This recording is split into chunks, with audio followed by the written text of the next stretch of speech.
오늘 제목은 아브라함 너는 내 마음 알겠니? 라고 하는 제목으로 여러분들과 함께 말씀을 나눕니다.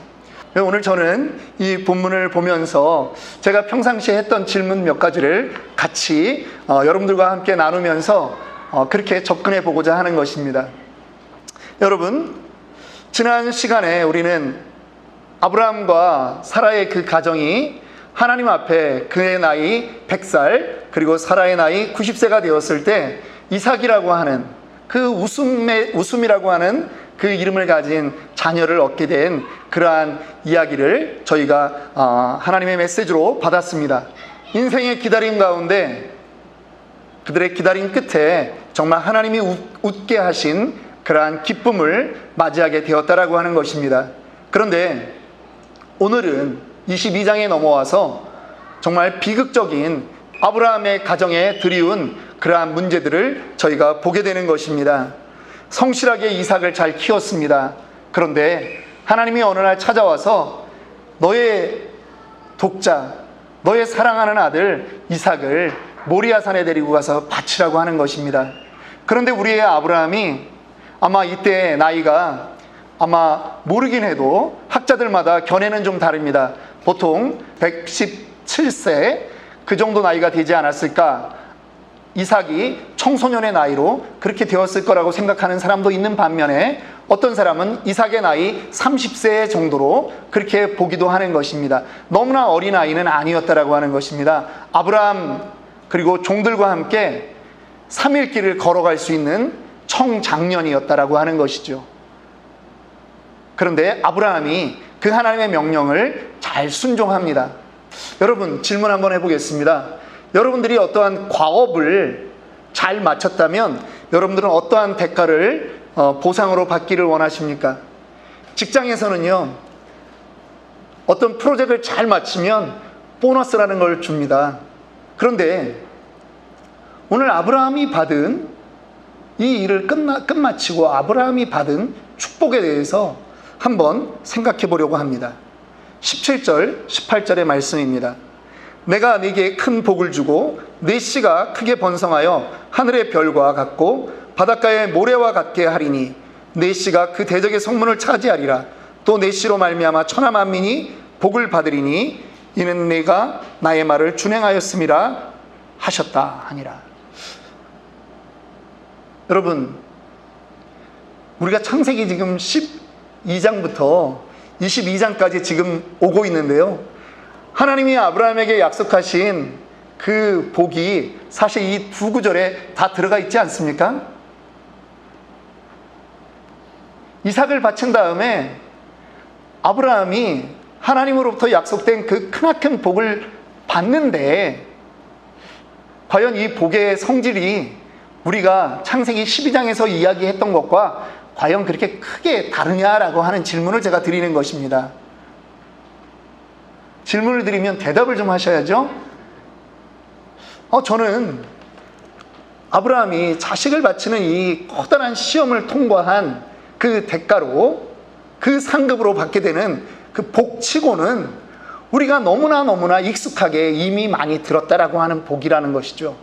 12장부터 무려 7번, 8번에 걸쳐서 하나님이 아브라함의 인생에 대해서, 너의 자손에 대해서, 너의 자손의 번성에 대해서 하나님이 이미 다 말씀해 오셨다라고 하는 것입니다. 그리고 지금 마지막으로 아들을 바친 아브라함에게 하나님이 그 복을 다시 알려주는 거지요. 그렇다면 여러분, 우리는 한번 질문해야 되지 않겠습니까? 오늘 이 시험이라고 하는 것이 아브라함에게 또 다른 어떤 큰 축복을 주기 위한 시험이 아니라 하나님의 또 다른 의도가 있는 그러한 행동이다라고 하는 것이죠. 저는 그러한 점에서 오늘 1절의 말씀을 주목하려고 합니다. 1절은 이렇게 시작합니다. 그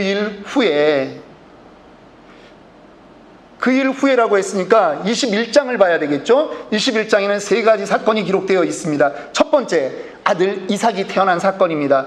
두 번째, 이삭이 젖을 뗄 무렵입니다.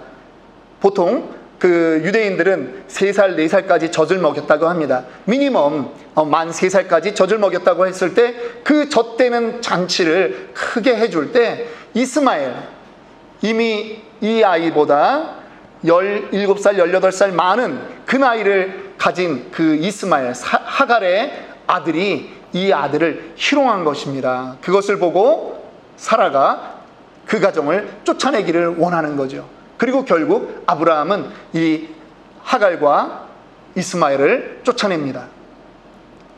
그리고 세 번째 있는 사건은 어느 날 그랄 땅의 왕 아비멜렉과 그의 군대 장관 비골이 찾아와서 불가침 조약을 맺는 것이 이 21장에 있는 3가지 사건이라고 하는 것입니다. 한 가지, 그 아브라함이 지금 이 당시에 대단한 거부입니다. 그 지역의 유력자입니다. 그런데 그의 아들, 사실 아브라함으로서는 첫 번째 아들이죠. 그런데 이 아들을 쫓아내는데요, 너무나 무자비하게 쫓아내는 것입니다. 그저 먹을 떡과 물 한 포대만 주고 보내는 것입니다. 아니, 이럴 수가 있습니까, 여러분? 아니, 지금 집에서 길리우는 병사가 318명이 넘게 있는 그 사람입니다. 어디를 움직여도 아브라함이 움직였다라고 하면 그 인근 주민들이 겁을 냅니다. 혹시 우리를 침공하지 않을까? 그런 아브라함에게 이 아들 하나를 내보내는데, 여러분, 떡 한 덩이와 물 한 포대를 준다라고 하는 것이 여러분들은 이해가 되는 것입니까? 아브라함이 그런 사람이었습니까? 아브라함이 자기 재산에 쫀쫀하게 그냥 내 이것만은 안 된다 이렇게 붙잡는 사람이었습니까?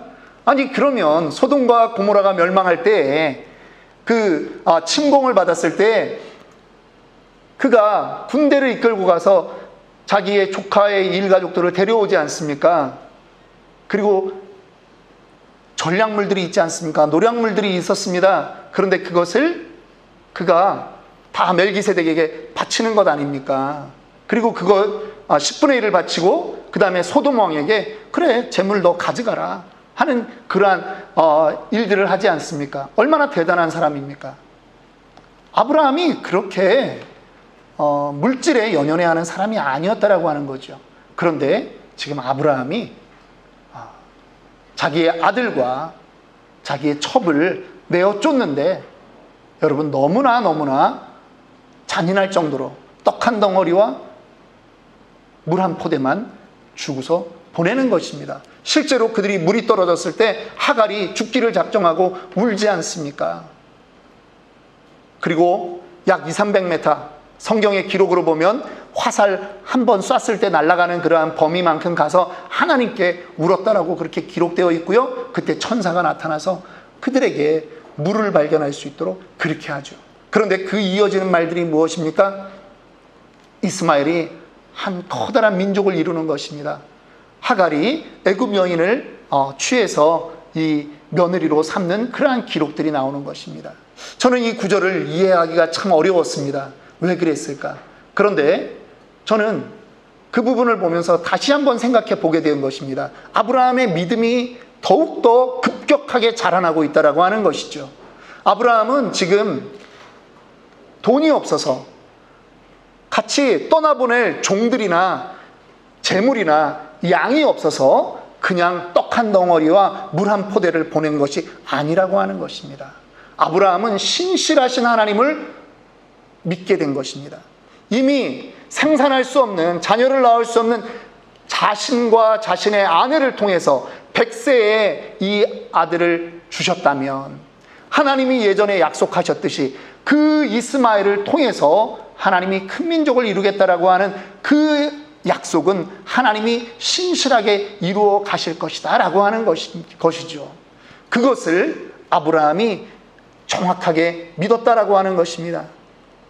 인간적으로 보면 잔인한 사람, 어떻게 자기의 자녀에게, 자기의 자식과 첩에게 저럴 수 있을까라고 하는 비난을 받지만, 내가 해줄 수 있는 것보다 더 큰 것을 하나님이 해주실 것을 믿기 때문에 나는 지금 이들을 그저 하나님이 말씀하신 대로 떠나보내는 그 일에 충실해지는 것이죠.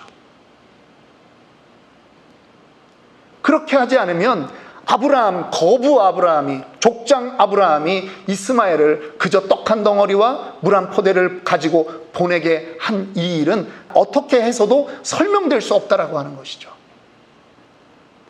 아브라함의 믿음은요, 지금 급격한 성장을 하고 있는 것입니다. 이삭을 경험하면서 하나님에게 더 의지할 수 있게 되었던 것입니다.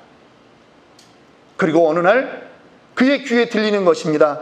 하갈을 통해서 애굽 여인을 나의 아들 이스마엘이 취하였고 그가 큰 민족을 이루어 가고 있다라고 하는 그러한 말들을 듣고 있는 것이죠. 그런 어느 날입니다.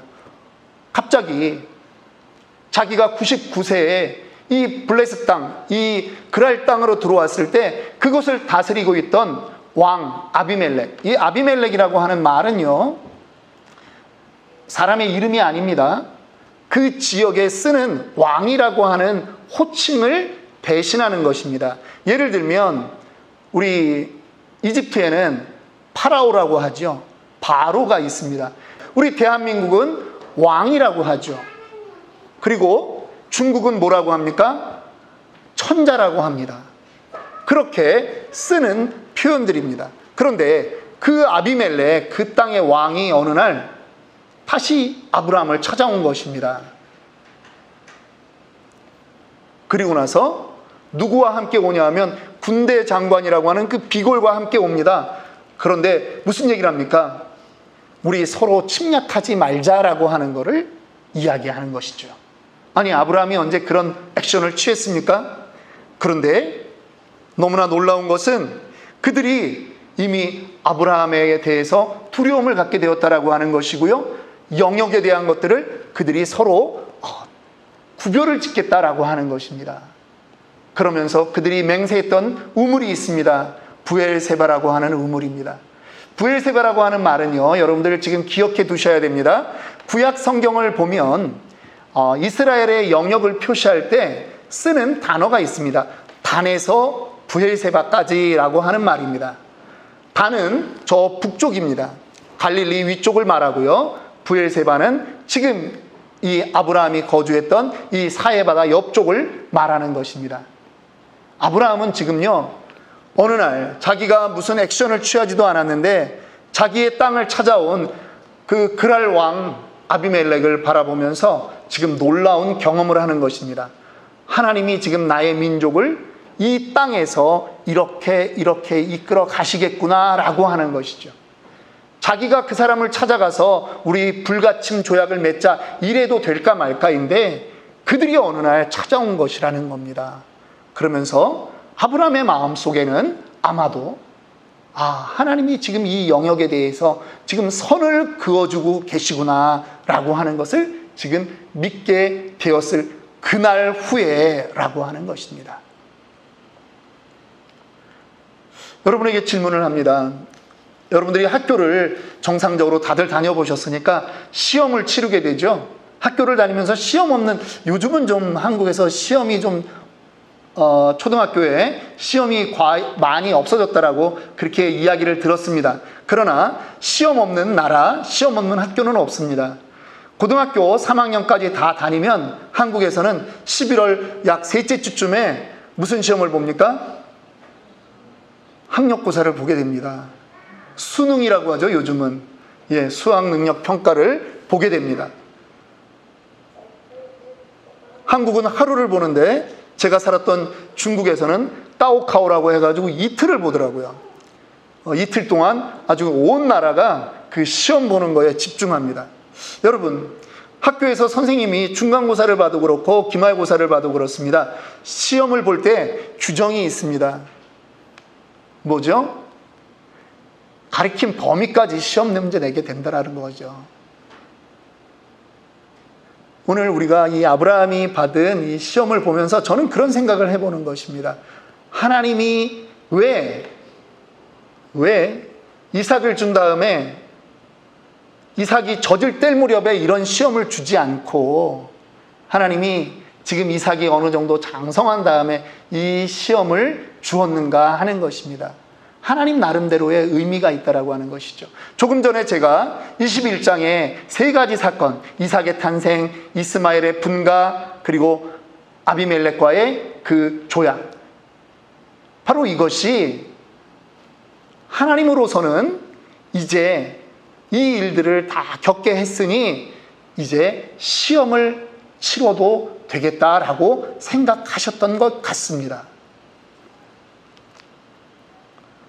시험의 내용은 무엇입니까? 내가 내게 지시할 땅으로 가라. 모리아 산으로 가라. 그리고 거기에 가서 내 아들 독자 이삭을 바쳐라. 번제로 바쳐라 라고 하는 것입니다. 상당히 반복하시죠? 내 아들, 내 사랑하는 독자 이삭. 아브라함에게는 눈에 넣어도 안 아플 그런 아들인데 하나님이 그거를 굳이 3번씩이나 꼬집어가면서 말씀하시는 겁니다. 야, 네 사랑하는 그 아들, 사랑하는 자녀, 독자 하나밖에 없지. 이삭, 걔를 바쳐 라고 하는 것입니다. 아브라함이 하나님의 이 명령에 순종해서 떠났습니다. 3일간의 그 길을 갑니다. 여러분, 그 3일의 시간, 우리가 신학적으로는 예수 그리스도가 고난받으시는 그러한 시간으로 우리가 이해하기도 합니다. 그런데 오늘 순수하게 이 대목을 가지고서 우리가 생각할 때 저는 이렇게 바라보는 것입니다. 이 3일간의 아브라함에게 주어졌던 시간, 하나님을 가장 깊이 묵상할 수 있는 그러한 시간이 아니었나 생각하는 것입니다. 혹시 여러분들의 삶 가운데 고민거리가 있고 힘든 그때 그 시간들은 정말 쉽게 지나가지 않는 시간 아닙니까? 그런데 그 시간에 누구를 가장 많이 묵상합니까? 하나님 나에게 왜 이러시지? 하나님 지금 이 일이 하나님은 왜 이렇게 하시는 거지? 라고 하면서 하나님을 계속 생각할 수밖에 없는 시간이라고 하는 것이죠. 그리고 또 다른 시간입니다. 나에게 지금 하나님이 여태까지 내 인생에 해오셨던 것을 반추할 수 있는 시간이라고 하는 것입니다. 그리고 나의 아들이 얼마나 소중한지 다시 한번 되새길 수도 있는 그러한 시간이었습니다. 그런데 지금 옆에 함께 걸어가고 있는 이 아들을 바라볼 때 내가 이 아들을 낳기 위해서 내가 한 것은 아무것도 없다라고 하는 거죠. 하나님이 주셨구나라고 하는 것을 다시 한번 인정할 수밖에 없다라고 하는 것입니다. 4절 말씀해 보니까 아브라함이 종들에게 이르되 너희는 나귀와 함께 여기서 기다리라. 내가 아이와 함께 저기 가서 예배하고 우리가 너희에게로 돌아오리라. 예, 성경학자들은 이것을 아브라함의 믿음으로 그렇게 인정합니다. 내가 비록 죽일지라도 하나님께서 다시 부활시켜서 나에게 다시 돌려보내시고 언약을 이루어 가게끔 다시 보내주실 것이다 라고 하는 부활신앙의 상징으로 말씀하고 있습니다. 예, 동의합니다. 아브라함의 믿음이 여기까지 지금 올라오고 있다라고 하는 것입니다. 이삭이 땔감을 짊어지고 산을 올라갑니다. 1세기의 신자들은요, 예수 그리스도가 몇십 년 전, 몇 년 전 그 골고다 언덕에 못 박혔던 그 일을 보면서 이 창세기 22장의 모든 내용을 예수 그리스도로 이해했다라고 그렇게 보는 것입니다. 왜냐고요? 모리아라고 하는 곳이 어디입니까? 지금 예루살렘 그 땅입니다. 모리아 무슨 뜻입니까? 하나님이 지켜보신다. 하나님의 비전, 그러한 이름이 있는 곳입니다. 그곳에 제단을 삼았던 그 자리가 나중에 다윗 시대에 오르난의 타작마당이 되고 거기에서 전염병을 막기 위해서 다윗이 제사를 지냈던 바로 그곳, 그리고 이제는 예루살렘 솔로몬 성전이 건축되었던 바로 그곳, 그리고 그 이후에 예수 그리스도가 십자가에 달려 죽게 된 바로 그곳이기 때문입니다. 그 장소에 하나님이 준비하시고 하나님이 일하셨다라고 하는 것이죠. 제가 여러분들에게 말씀을 전할 때마다 저는 저의 삶에 있었던 많은 간증들을 나눴습니다. 저는 실향민의 가정이었습니다. 실향민이라고 하는 것은 6.25 전쟁으로 인해서 북쪽에 가족을 두고 이남 땅에 내려온 그러한 가족을 말합니다. 이산 가족이라고 이야기하죠. 그런 가족들은 대부분 명절날이 유쾌하지 않습니다. 왜냐하면 가족들 중에 한두 명은 이북에 남아있기 때문입니다. 저희 가정이 그랬습니다. 제가 어렸을 때 저는 명절이 정말 싫었습니다. 남들이 그렇게 때때 옷을 입고 그렇게 맛있는 음식을 먹는 그 날이 저희 집은 아버지가 늘 술을 드시고 울고 계신 그런 날이었기 때문입니다. 나중에 제가 5학년쯤 돼서 우리 어머님에게 여쭤봤습니다. 아버지는 도대체 왜 저렇게 이 좋은 날 술 먹고 우냐고. 그랬더니 저희 어머님이 그러시더라고요. 이북에 평양에 아버지 아들이 둘이 있는데 아버지만 내려왔기 때문에 그렇다라고 하는 겁니다. 저는 그게 잘 이해가 안 됐습니다. 그냥 뭐 그러면 그런 거지. 뭐 그렇다고 명절날 그렇게 그 소주를 그렇게 드셔야 되나 그런 생각을 했었죠. 저희 아버님이 2005년도 2월 달에 돌아가셨는데요. 아버지가 돌아가신 다음에 형님들하고 이제 이런저런 문제로 의논을 하게 되는데 형님들이 그러시더라고요. 야, 아버지가 돌아가시기 한 6개월 전에 정말 놀라운 얘기를 하셨다 그러는 거예요. 이 다음에 혹시 통일이 되면 가족을 만날 수 있을 텐데 그때 이북의 형님들을 만날 때 딸아이가 하나 더 있었다라고 하는 것입니다. 그게 무슨 일인지 저희는 전혀 몰랐어요. 그런데 아버지가 돌아가시기 전에 정신이 온전할 때 이야기를 해주신 거예요. 일사후퇴라고 아시죠? 1951년도 1월 4일을 기점으로 해서 중국의 인민군이 우리 한국 전쟁에 참여를 하게 되었습니다. 이 유엔군들이 참여해서 올라가니까 이제 중국에서도 팽덕회라든가 뭐 주덕 이런 사람들이 이제 그 군대를 조직을 해서 다시 이제 전쟁이 심각해지는데 저희 아버지가 그때 뭘 했냐면 북한군들이 사람들을 징집을 해서 전쟁을 나갈 때는 숨어 있다가 군대가 평양을 점령함으로 인해서 이제 통일이 되는구나 하고 나왔다가 길에서 이 군인한테 잡힌 거예요. 그런데 옛날 사람들은 이 글씨를 못 쓰는 문맹이 많았거든요. 그런데 저희 아버지는 서당도 다니셨고 한자를 쓰니까 평양 경찰서에서 일을 시킨 거예요. 문서 행정 작업을. 그리고 이런 사람들에게는 완장을 하나 둘러줬답니다. 군인들 도와주고 있으니 군인들이 그 당시에는 이제 전쟁통이니까 어렵잖아요.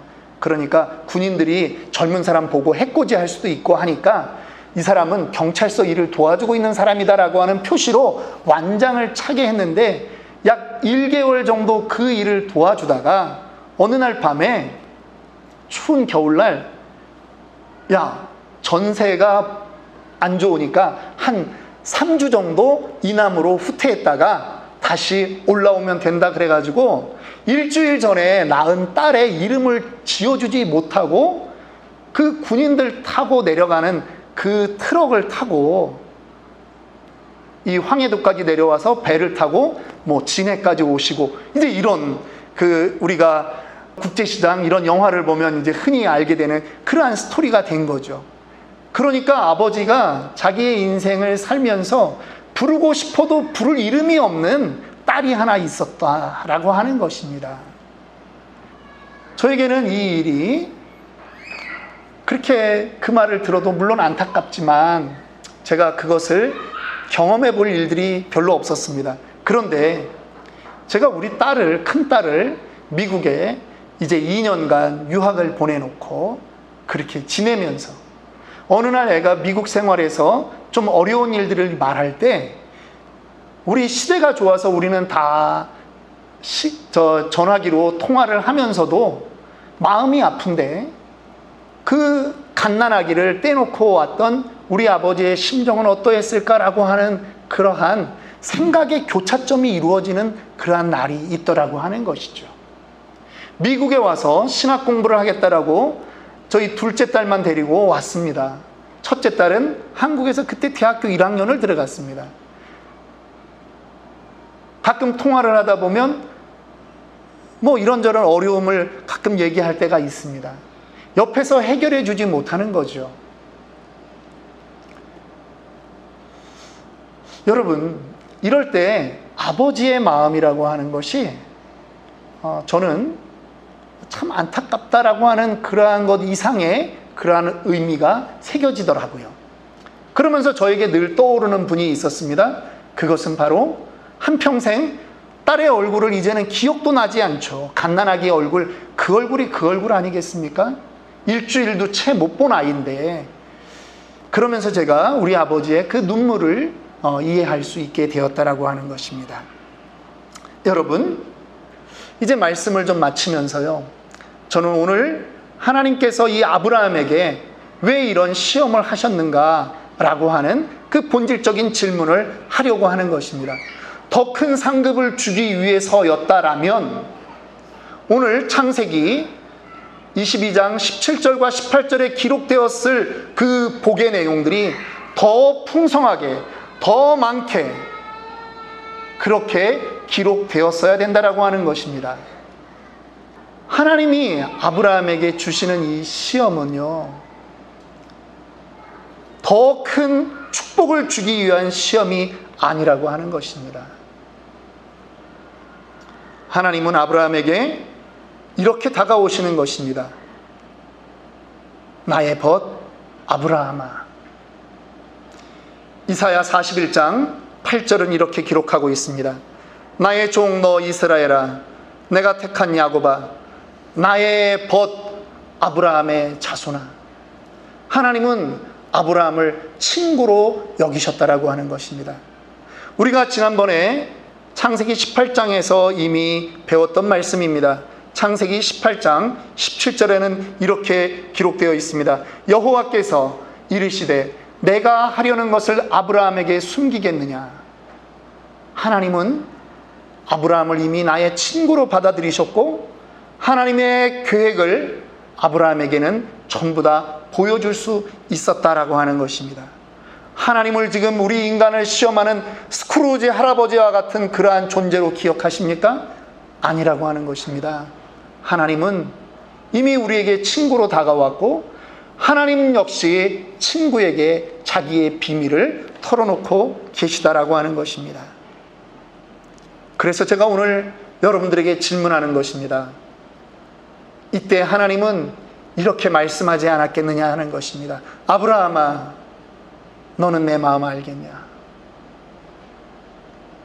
혹시 여러분들 삶 가운데 이해할 수 없는 그 하나님의 모습 때문에 안타까워하고 힘들어하고 아직도 기다림의 시간을 원망하고 있는 그런 분들이 혹시 있습니까? 그렇다면 여러분들의 심정을 먼저 생각하는 것이 아니라 하나님의 마음은 어떠할까를 먼저 생각해 보기를 원합니다. 그 시간이 하나님이 여러분들을 시험하고 테스트하는 시간이 아니라 하나님이 여러분들에게 친구로 다가가서 너는 내 마음 알겠니? 라고 하나님이 속삭이는 그 시간이 되기를 원한다라고 하는 것입니다. 하나님은 우리에게 이미 고백을 하셨습니다. 내 어여쁜 자야, 일어나 함께 가자. 너는 나의 자녀다. 너는 나의 친구다. 내가 너를 얼마나 사랑하는지 너는 알고 있느냐? 네가 힘들어할 때 내가 얼마나 힘들어하는지 너는 아느냐? 아마 아브라함은 그날 그 일이 평생 무슨 뜻인지 이해하지 못하고 죽었을 수도 있습니다. 아니 어쩌면 우리 역시도 하나님의 그 심오한 뜻을 우리의 인생 끝날 때까지 다 깨닫지 못할 수 있다라고 하는 것입니다. 그러나 분명한 것은 그 고통의 시간, 고난의 시간을 통해서 나를 하나님께 드리는 그 시간이 아니라 우리가 하나님의 마음을 깨닫는 시간, 그러한 시간이 되어야 한다라고 하는 것입니다. 하나님은 이미 우리에게 모든 것을 내어주셨거든요.